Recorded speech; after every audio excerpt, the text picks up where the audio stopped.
పరిశుద్ధుడైన మా ప్రియ పరలోకపు తండ్రి, ఈ ప్రత్యేకమైన దినంలో 27వ తారీఖు 12వ నెల సాయంకాల సమయంలో ప్రభువా, నీ ప్రియులైన బిడ్డలు కాంతి రేఖను జ్ఞాపకం చేసుకుంటూ ఈ సమాజానికి ఒక మేలు చేయాలని వారు తలంచారు. మేలు చేయడమే మీకు కలిగినటువంటి మనస్సు ప్రభు. ఆ మనస్సు ఈ కుటుంబానికి విరిచినందుకు స్తోత్రాలు నాయన. వాటిని స్పెట్స్ తీసుకున్నటువంటి బిడ్డలు చక్కగా వినియోగించడానికి, ఈ వాక్యాన్ని చదవడానికి, మంచిని చూసేటువంటి కృపను దయచేయమని ప్రార్థిస్తున్నాను. దేవ, వారి కనుదృష్టిని పరిపూర్ణతలోనికి వారు నడిపించి చక్కని స్వస్థతను గ్రహించండి. ఈ ప్రాంతాన్ని, ప్రాంతవాసులను, అధికారులను, నాయకులను మీరు దీవించండి. ఈ కార్యక్రమం ఎంతో నాయన మీకు మహిమార్థమై మీరు జరిగించారు.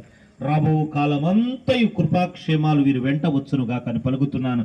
అయ్యా, సంవత్సరాంతంలో ఉన్నాము. ఈ సంవత్సరాంతము ప్రభా ఇదిగో అపవాది చేతిలో చిక్కబడకుండా క్షేమము కలిగి నూతన సంవత్సరములోనికి నూతన వాగ్దానముతో, నూతన అభిషేకముతో, నూతన ఆశీర్వాదముతో మేమందరం అడుగుపెట్టే కృప దయచేయమని, శారదా కాలాన్ని ఇంకొకటి దీవించి ఆశీర్వదించమని, ఈ ప్రాంతంలో జరుగుతున్న పరిచర్యలను, ఈ ప్రాంతంలో జరుగుతున్నటువంటి సేవను, ఈ ప్రాంతంలో నివాసం చేస్తున్న కుటుంబాలను ఆశీర్వదించమని యేసుక్రీస్తు పరిశుద్ధ నామమున అడిగి ప్రార్థించి ఈ మనవులు పొందుకుని నాము తండ్రి.